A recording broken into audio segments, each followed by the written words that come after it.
Bonjour, bienvenue dans la série sur les échecs. Donc, nous continuons notre analyse sur le choix du roc. Et ici, une partie de Szabó contre Biguier, qui s'est joué à Buenos Aires en 1955. C'est donc un gambit de la dame, D4, D5, C4, C6, une variante slave, cavalier F3, cavalier F6, cavalier C3, E6, E3, cavalier D7, fou D3, fou D6, E4, D prend E4, cavalier prend E4, cavalier prend E4, fou prend E4, cavalier F6, fou C2, fou B4, échec, fou D2, fou prend D2, dame prend D2 et roc. Alors, dans cette position, lors d'une partie de Trifinovic contre Biguier, Trifinovic joua le petit roc. Mais ce n'était pas le bon choix. Et le jeu s'est rapidement égalisé après dame C7, dame E3, B6, dame E5, dame B8, cavalier G5, fou A6, B3, C5, tour D1, H6, cavalier E4, dame prend E5, D prend E5,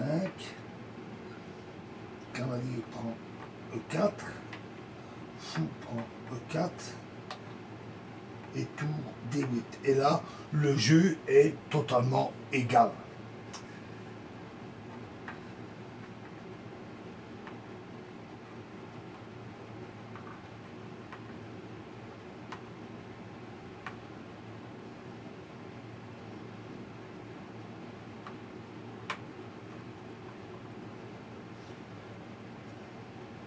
Donc, revenons à la partie ici.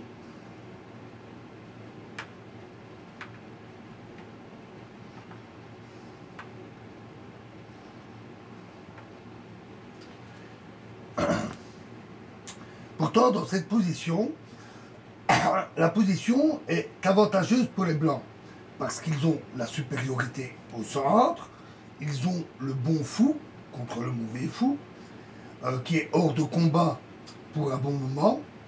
Et dans cette partie, Szabó trouva le plan stratégique correct. Cavalier E5, dame C7 et le grand roc.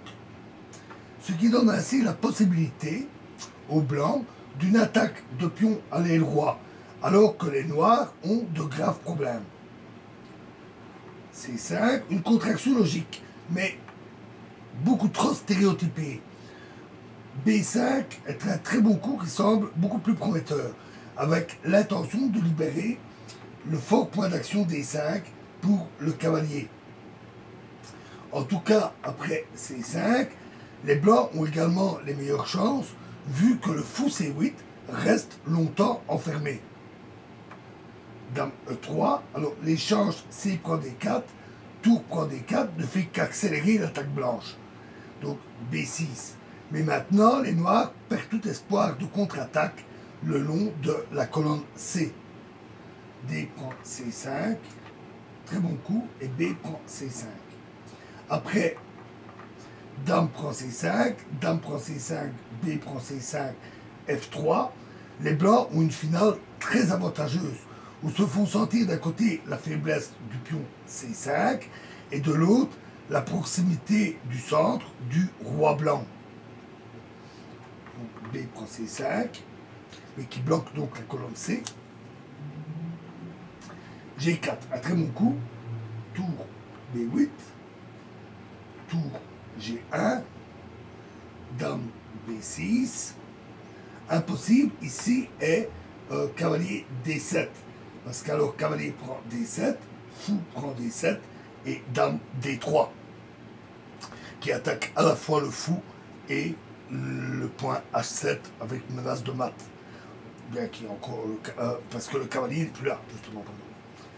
Donc, dame B6, B3, tour B7, G5, cavalier E8. Alors, également sans perspective est cavalier D7, parce qu'alors cavalier G4 avec une décision rapide. Cavalier E8 permet au moins de garder le cavalier près du roc blanc, mais ça ne va quand même pas tarder. Fou prend H7, roi prend H7, dame H3, échec, roi G8 et tour G4.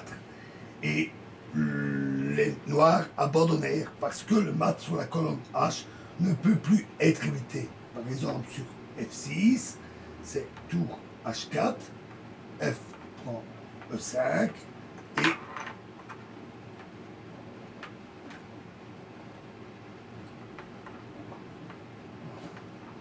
G6. Et le roi est à nouveau menacé de mat imparable.